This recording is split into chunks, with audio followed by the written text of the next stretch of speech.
Hi friends, wish happy teachers day to everyone. ఒక మంచి మాట, గుడ్ థింకింగ్, గుడ్ థాట్. ఎలా అంటే, ఆనందకరమైన జీవితానికి 5 సూత్రాలు. ఆనందకరమైన జీవితానికి 5 సూత్రాలు. ఒకటి ఏమిటంటే, మనల్ని మనం ప్రేమించడం నేర్చుకోవాలి. ఒకటోది ఏంటి, మనల్ని మనము ప్రేమించుకోవడం నేర్చుకోవాలి. రెండవది, మంచి చేసే గుణం ఉండాలి. ఇంకొకటి, క్షమించే గుణం అలవర్చుకోవాలి. ఎవరికి చెడు చెయ్యాలనుకోకూడదు. ఎవరికి కూడా చెడు చెయ్యాలనుకోకూడదు.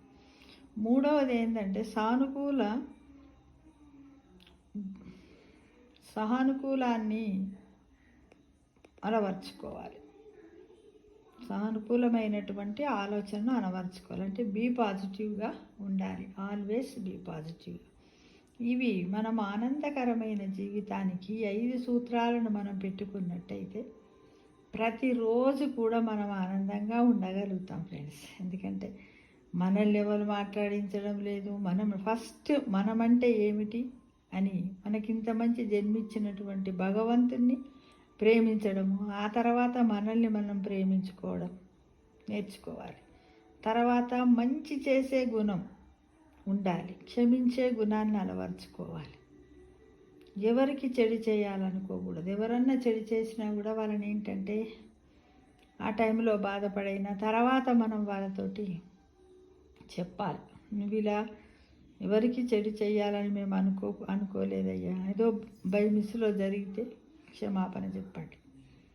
ఇక సానుకూలమైనటువంటి మంచి ఆలోచనలతో ఇతరులకు సహాయం చేసే గుణాన్ని మనం అలవర్చుకోవాలి. దీన్ని ఏమంటాం, బీ పాజిటివ్ అంటాం. ఎల్లవేళ ఈ 5 సూత్రాలను మనం పాటించినట్టయితే మనము ఆనందకరమైనటువంటి జీవితాన్ని గడపచ్చు ఫ్రెండ్స్. అంటే ఇది మనకు చాలా ఆనందకరమైనటువంటి క్షణాలను, అనుభూతిని కలుగజేస్తుంది. ఈగోను పక్కకు పెట్టి వీటినన్నింటిని మన గురించి మనం ఆలోచించుకుంటూ ఉంటే చాలా బాగుంటుంది. ఇది ఒక మంచి జీవిత సత్యం కిందకి కూడా వస్తుంది. జీవిత సత్యం, గుడ్ థాట్, ఇలాంటి ఆలోచనల మనం దీన్ని తీసుకోవచ్చు ఫ్రెండ్స్. ప్రతి ఒక్కరం వీటిని అలవర్చుకొని వీటిని ఇంప్లిమెంట్ చేద్దామా మరి?